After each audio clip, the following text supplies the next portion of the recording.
Hello, this is Mandy O'Brien, and I will be discussing my service learning project at Comprehensive Care. Lancaster General Health Physicians Comprehensive Care is an outpatient clinic which has been providing holistic HIV/AIDS care in Lancaster, Pennsylvania since 1997. It is open Monday through Friday, 8 a.m. to 4:30 p.m. and is located on the third floor at 555 North Duke Street in Lancaster City. They focus on caring for the body, mind, and soul of people with HIV/AIDS. The mission of Comprehensive Care is to provide HIV-specific specialty care as well as primary care for adults and children who are now living long-term with this chronic disease. They are currently caring for about 600 people in the Lancaster area. A comprehensive approach to care for people living with human immunodeficiency virus and acquired immunodeficiency syndrome has been shown to improve outcomes for those engaged in these services. So why did I choose Comprehensive Care?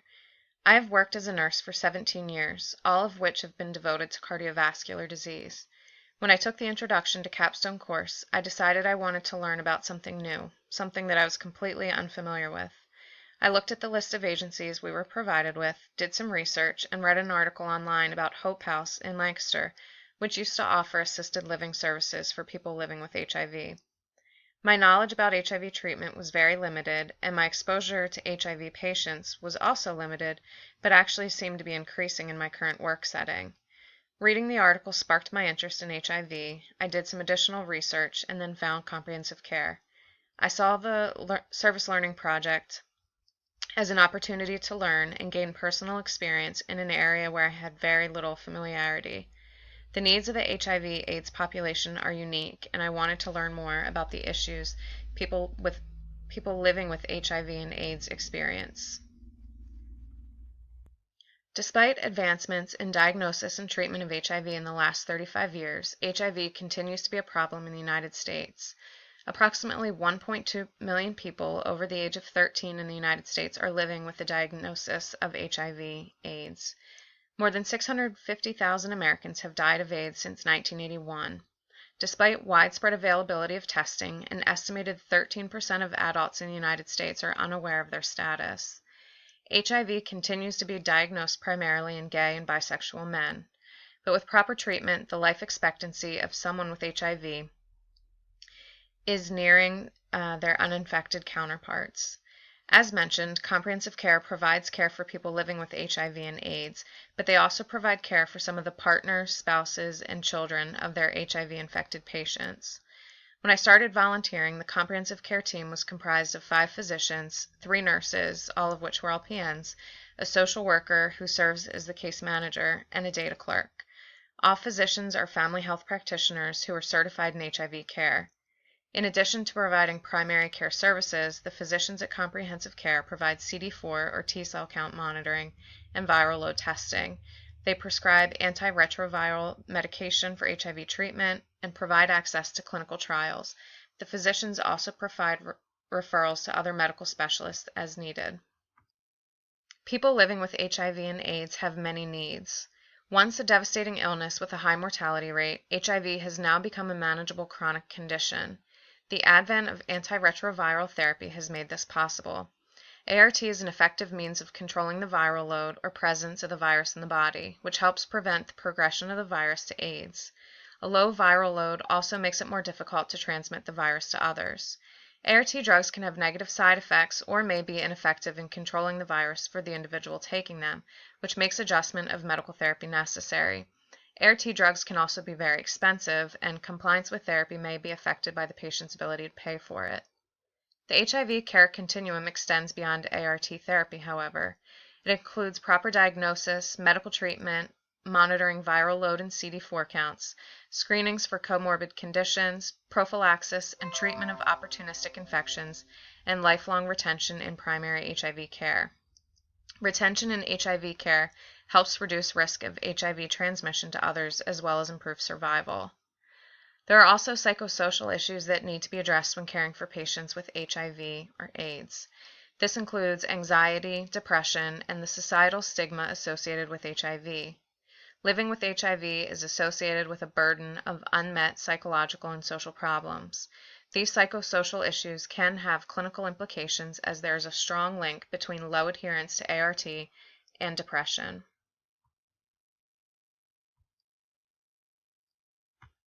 There are many social, economic, and cultural issues that people living with HIV and AIDS face, and it is the responsibility of the healthcare professional to help address them in addition to helping provide ongoing medical care. Patients who receive case management services with their HIV care are more likely to remain engaged in care. Studies have shown HIV patients experience barriers to achieving appropriate care, which affects their health outcomes. These include issues with transportation, housing, inadequate health insurance, substance abuse, depression and mental illness, societal stigma, personal stigma, and marginalization in the healthcare setting. In addition, disproportionate numbers of people living with HIV are racial, ethnic, or sexual minorities. Factors associated with suboptimal HIV healthcare utilization and clinical outcomes include Black or Latino race, younger age, lower income, non-AIDS status at baseline, mental health or substance abuse disorders, stigma or low social support, non-U.S. country of birth, and unstable housing. I contacted Comprehensive Care and was put in touch with Melissa Amico, the social worker. I was apparently the first BSN student to inquire about volunteering there for a service learning project. Since there were no RNs employed in the clinic at the time, and the LPNs in the office had mostly task-oriented responsibilities like rooming patients, drawing blood, and administering vaccinations, Melissa thought it would be best if I learned from her role and responsibilities as she deals with a lot of the psychosocial and socioeconomic issues patients face and how the clinic provides comprehensive HIV care. She asked me to come into the clinic to meet with her so we could determine my objectives for the service learning project together. In addition to providing services for people living with HIV and AIDS, Comprehensive Care also provides free rapid HIV testing during regular office hours. HIV testing does not require an appointment and can be completed anonymously, so it is oftentimes difficult to anticipate the number of people who will present to the clinic for testing on any given day. In order to perform testing, a staff member must complete proper training and annual competencies.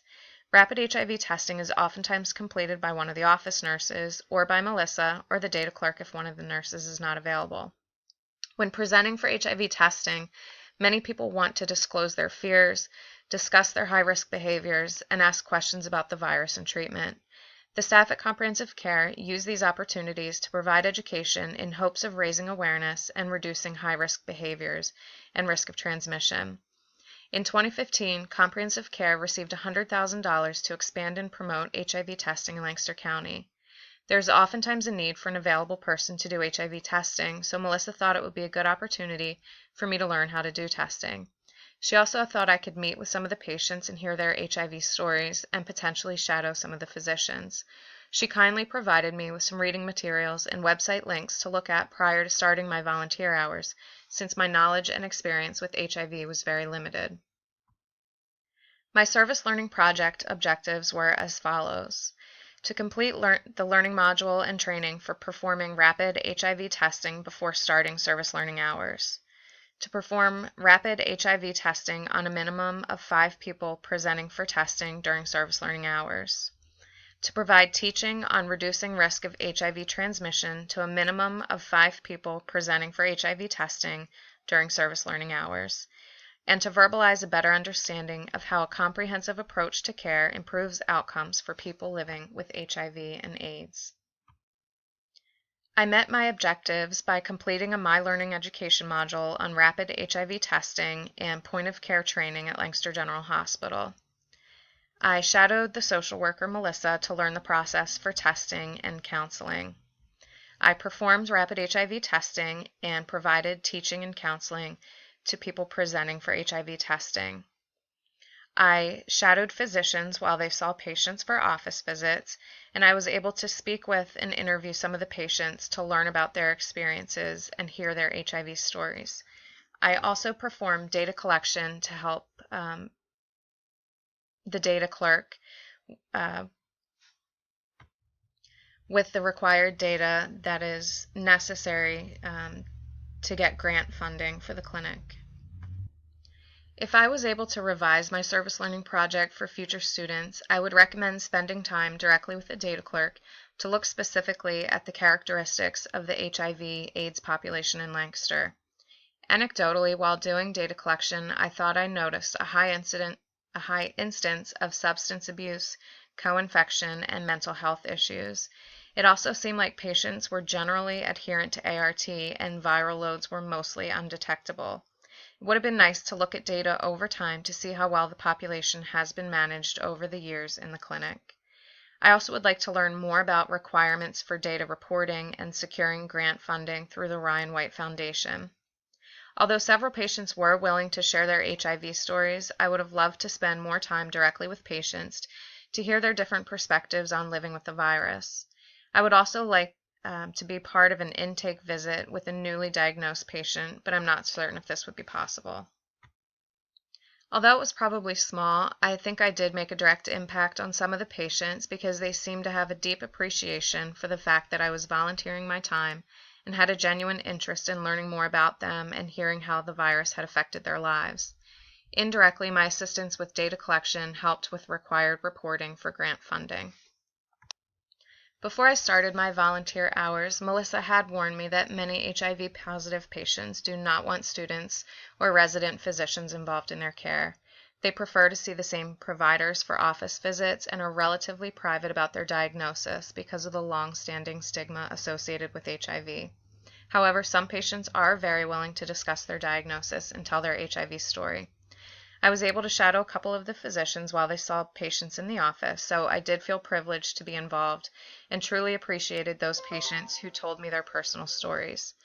Professionally, I learned how to do HIV testing, learned more about antiretroviral therapy and treatment of HIV, and I was able to witness and appreciate the multidisciplinary team approach to care and better understand the positive impact this has on patients. Professionally, I feel better prepared to care for patients with HIV and AIDS. I can admit that I used to have a certain amount of fear and anxiety caring for HIV-positive patients. I've actually taken care of 4 HIV-positive patients since I started volunteering at Comprehensive Care, and I can truly say I was no longer apprehensive about providing nursing care to them. I actually asked an infection specialist about starting an AIDS patient on prophylaxis for opportunistic infections because she was not taking her ART and her CD4 count was low. He agreed it was a good idea, and I certainly never would have made this suggestion had I not had this opportunity. I gained a better understanding of what patients experience when living with this illness, including how they felt when they were diagnosed, how it affected their work lives, love lives, family, and other relationships. Hearing about their financial hardships, the side effects of drugs, and the stigma they still deal with, instead of reading about it in a textbook, made it very real to me, and it was a grounding experience for me personally. I definitely feel this experience helped me grow both personally and professionally. Thanks for listening.